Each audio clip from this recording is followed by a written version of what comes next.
Bus number 527 started to steady along with a quick shudder immediately after I boarded. Walking skillfully down the swinging carriage like a virtuoso of ballet, I find the seats in the back corner.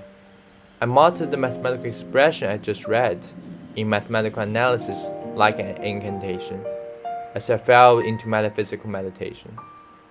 Outside the window flashed past a huge tree, and sitting on the top of it was a horned owl, staring at me with huge eyes. The number 527 bus between home and school has cost 2 yuan since 2010, and I have made this trip 100 times every year since my arrival in Ningbo. The route is 25 miles and takes 90 minutes in both the morning and afternoon. I was envious of my classmates whose parents picked them up at school. My parents were too busy working days and nights to purchase a place for our rural family to settle down. At first, riding the bus was just another chore, but 10 years experience had made it an important part of my life. As an energetic 6-year-old child, sitting quietly for 90 minutes was almost impossible. But the bus ride offered plenty to occupy a curious mind. It guided my earliest exploration of math, starting with counting the number of stops to get home. 1, 2, 3, all the way to 25.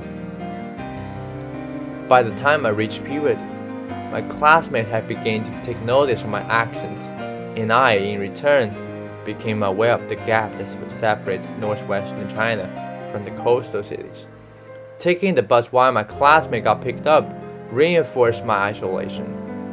I emphasized with the adrift protagonist in John Lowry's third and final continent, who came from India, studied in the UK, and went to live it in the US.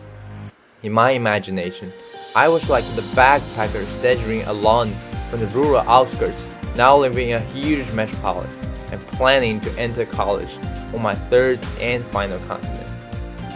I woke up from a dream one midnight, finding a horned owl on the branch staring to me, as if witnessing the young man's home shifting, witnessing the young man's progress and growth.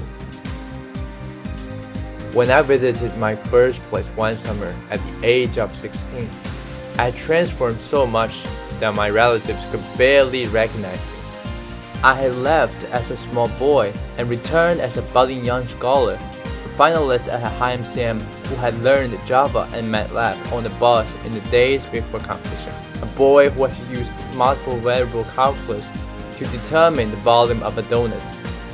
That summer of teaching in the local middle school rewarding in ways I had not expected. My young disciple gave me cards as parting gifts, filled with mathematical symbols and drawing of buses. They had remembered everything I told them, including how I started falling in love with taking the bus. Clunk. The bus shook me away with a jerk. There was a black spot flying along with the bus, the horned owl. Under the owl windows, I went through such a long way from a shy, rustic boy to a young scholar imparting with the knowledge he possessed to villagers embracing his differences. I was about to go on to another continent to dedicate myself to my future studies, continuing to give back to the disadvantaged population in terms of mathematics and science outreach, maybe designing a simulating new board game, perhaps applying mathematical models to improving public transportation system. This time, the bus is my calculator, and with one final click on the bottom, the answer emerged in the screen. It is my hometown's postal number.